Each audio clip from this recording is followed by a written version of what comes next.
नमस्कार, आप देख रहे हैं स्वराज पोस्ट। मैं हूं रचा भिलारी। बिहार में आज से एक बड़ा बदलाव लागू हो गया है। जमीन सर्वेक्षण का काम अगले 1 महीने तक रोक दिया गया। वजह यह है कि जमीन सर्वेक्षण में लगे विशेष अमीन अब एक और बड़े अभियान का हिस्सा बन गए हैं, जिसका नाम है राजस्व महाअभियान। यह महाअभियान आज 16 अगस्त से शुरू हो गया है और 20 सितंबर तक चलेगा। अब आपको बता दें कि राजस्व महाअभियान की जरूरत क्यों पड़ी। बिहार सरकार पिछले कई वर्षों से जमीन सर्वेक्षण और रिकॉर्ड को डिजिटल करने के अभियान पर काम कर रही थी। नियम के मुताबिक जमीन सर्वे से जुड़े दस्तावेज 31 मार्च 2024 तक जमा हो जाने चाहिए थे, लेकिन हकीकत ये है कि तय समय सीमा बीत जाने के बाद भी काम अधूरा रह गया। गांव-गांव में सर्वे की प्रक्रिया पूरी नहीं हो सकी। डिजिटलाइज रिकॉर्ड में कई त्रुटियां सामने आई। हजारों लोगों के नाम छूट गए या गलत दर्ज हो गए। इन्हीं खामियों को दूर करने के लिए अब राजस्व महाअभियान की शुरुआत की गई है। 19 अगस्त से 20 सितंबर तक राज्य भर में पंचायत सरकार भवनों और सरकारी परिसरों में शिविर लगाए जाएंगे। हर शिविर में 10 विशेष सर्वेक्षण अमीन मौजूद रहेंगे। सभी अमीन लैपटॉप और इंटरनेट डोंगल के साथ लैस होंगे। यहाँ आने वाले लोग अपने आवेदनों का शॉर्ट डेटा तुरंत दर्ज करा सकेंगे। हर शिविर का प्रभारी एक राजस्व कर्मचारी होगा जो रोजाना डिटेल्स पोर्टल पर अपलोड करेगा। यानी सरकार की कोशिश है कि हर नागरिक को ऑनलाइन पारदर्शी और सही रिकॉर्ड मिले।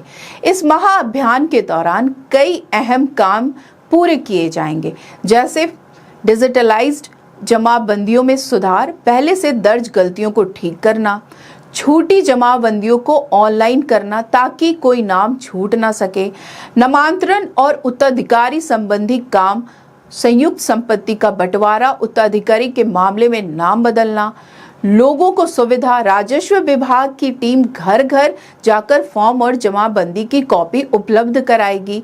गांव में शिविर जहां लोग आवेदन और कागजात जमा कर सकेंगे। इस अभियान से आम जनता को कई तरह की राहतें मिलेंगी। अब लोग को बार बार सरकारी दफ्तर के चक्कर नहीं काटने पड़ेंगे।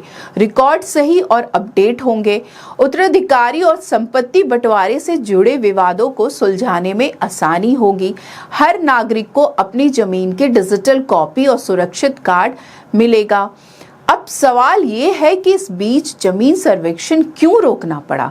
दरअसल जमीन सर्वेक्षण का काम वही विशेष अमीन कर रहे थे और वही अमीन अब राजस्व महाअभियान में लगाए गए हैं। यानी फिलहाल उनकी पूरी ऊर्जा और समय इस महाअभियान में लगेगी।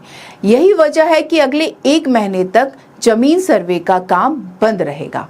सरकार का कहना है कि इस बार अभियान को पूरी तरह फुल प्रूफ और पारदर्शी बनाया जाएगा। हर शिविर में लगातार मॉनिटरिंग होगी और पोर्टल पे डेटा अपलोड होने के बाद लोग अपनी जानकारी ऑनलाइन देख सकेंगे। हालांकि चुनौतियां भी कम नहीं है। गांव तक इंटरनेट और बिजली की सुविधा लगातार नहीं रहती। लोगों की जागरूकता अभी भी कम है। कई जगह दस्तावेज पूरे नहीं हैं।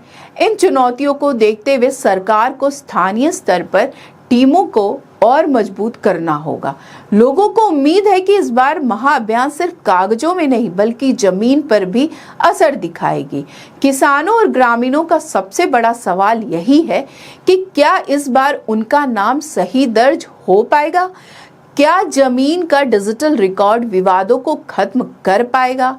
तो साफ है कि अगले 1 महीने तक बिहार की पूरी राजस्व व्यवस्था इसी महाअभियान पर केंद्रित रहेगी। अगर ये अभियान सफल होता है तो लाखों लोगों को बड़ी राहत मिलेगी और जमीन विवादों का बोझ काफी हद तक कम हो सकेगा। अब देखना यह है कि सरकार की यह पहल कितनी प्रभावी साबित होती है और क्या वास्तव में बिहार में जमीनी संबंधी समस्याओं का समाधान हो पाएगा या नहीं। तो आज के इस वीडियो में बस इतना ही। आगे की खबरों के लिए देखते रहें स्वराज पोस्ट। अगर यूट्यूब पे देख रहे हैं तो चैनल सब्सक्राइब करें, फेसबुक पे देख रहे हैं तो पेज फॉलो करें।